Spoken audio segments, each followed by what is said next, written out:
tayo sa Rossi para dito sa Rossi Adventure 150i. Dito dumating na 2025 model. Ito, tingnan natin yung specs niya, yung features, kasama na dyan yung price nito. Ito naman yung kabuang locks ni Rossi Adventure 150i. Pagdating sa gilid, ganyan yung pormahan niya. Harap naman ganito. Tingnan naman sa headlight niya, naka-projector lang. Ganda dito is naka LED na siya. So mas matipid talaga pagdating sa baterya. So mapapansin natin dito, parang carbon finish dito mga idol. Tapos meron siyang windshield dito. So itong kulay puti. So protection ito sa hangin para hindi ka basta-bastang tatamaan kapag nagmamaniho ka. Ang maganda dito sa windshield, adjustable. Pwede mo siyang iangat pataas. Pwede mo rin siyang ibaba.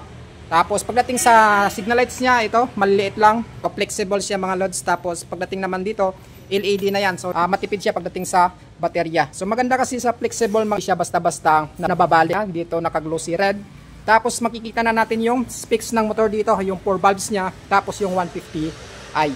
O pagdating nga pala sa engine specs nito, 149cc displacement, ito ay naka 4 stroke, naka 4 valves, naka single overhead cam, fuel injected at ito ay naka liquid cooled system na. So pagdating nga pala sa lakas ng makina nito, kaya niyang dumulo ng hanggang 14.75 horsepower sa kada 8,000 RPM at meron itong arangkada ng 14 Newton meter at 6,750 RPM. Meron itong tank capacity na umaabot ng 11 liters. So ganito naman yung side niya pagdating sa pormahan niya sa sticker or kaya sa decals niya. Makikita natin dyan yung naka 4 valves na pangalan, naka black, tapos naka gray lang siya. Tapos makikita mo na rin 150i na engine specs niya mga idol. So hindi ka na mahirapan or mag-ilala mo na talaga kung 125 or 150cc ang motor kasi nga dito pa lang sa gilid niya, makikita mo na yung displacement ng makina niya. Makikita mo na rin dito yung FI at saka Euro 4 na siya. Goods na siya pagdating sa suspension niya. So goods na yan mga idol.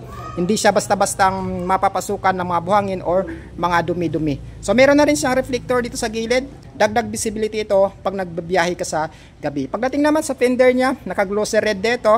Tapos meron siyang, so parang carbon fiber finish na siya dito mga idol. Tapos meron siyang butas dito o daanan ng hangin. So pagdating naman sa braking system, naka-CBS na siya or combined brake system. So naka-disc brake ng pabilog mga idol. Tapos sa gulong niya naman, meron siyang size na 110 by 80 by 14 sa mags niya. So dark gold yung kulay. So ito naman yung kulay niya dito sa gilid. So comment nyo sa comment section kung anong klaseng kulay ito kasi hindi talaga ako familiar pagdating sa kulay. So ito naman yung dito banda mga idol, ayun no. So meron siyang lines na black tsaka ganun din gray tapos naka-red na dito. So ang ganda ng pagka color combination nito mga idol kasi nga silver, white, tapos may gray, tapos red. Kapag sa apakan ng so ito stainless siya mga idol. Tapos kapag nangalay ka sa paglagay mo dito ng paa mo, pwede mo siyang ilipat dito sa unahan. So pagdating sa sitting position niya, okay siya. Makikita natin dito sa gilid yung electronic fuel injected. Alaman mo na kung fuel injected ba ang motor na to or carburetor pa kasi apakan ng angkas. So hindi siya umaalog mga idol or nagba-vibrate in case na tatakbo ka ng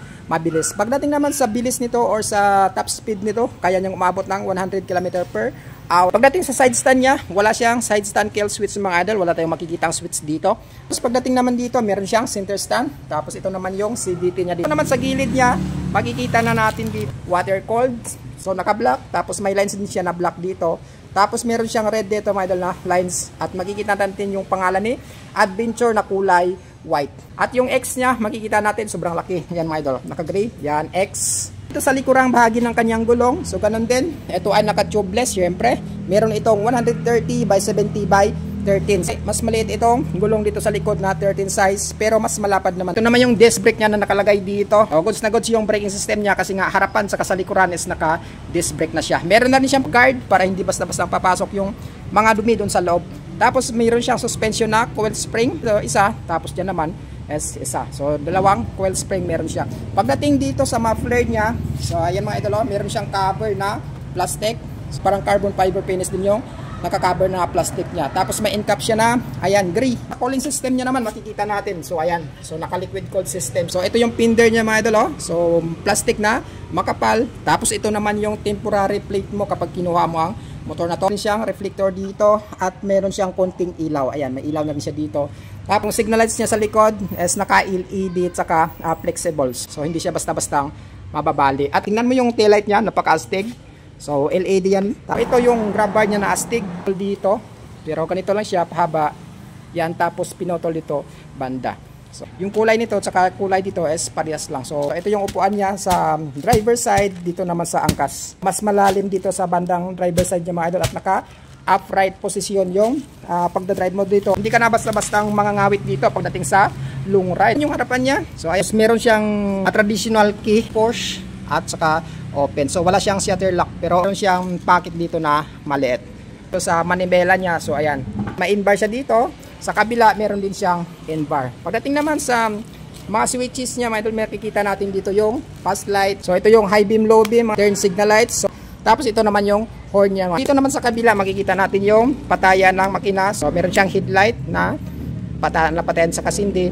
Tapos, sa starting system niya naman, ito. So, naka-electric start lang siya. Wala siyang starting system na kickstart. Pagdating sa meter panel niya, naka-fully digital na siya. So, lahat ng indicator na pwede mong tingnan, makikita mo dito sa motor na to. By the way mga idol, meron din itong under seat storage compartment na pwede mong ilagay yung half face helmet mo dito. Pero pagdating sa full face helmet, parang hindi siya kakasya.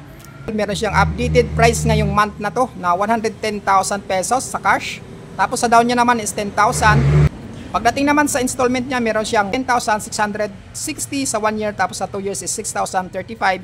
Sa 36 months is 4,495 at meron itong rebates na 300 pesos. So kung naghahanap ka ng pinakabagong model na Rossi Adventure 150i, available na dito sa Rossi Kalilangan, Bukidnon brand. So bisita na kayo dito mga idol para ma-applyan ninyo ang motor na to. So hanggang dito na lang tayo. Huwag kalimutang mag-subscribe dito sa YouTube channel ko kung dito ka nanonood at mag-follow naman dito sa FB ko kung dito ka naman sa FB na nanonood. So ride safe mga idol.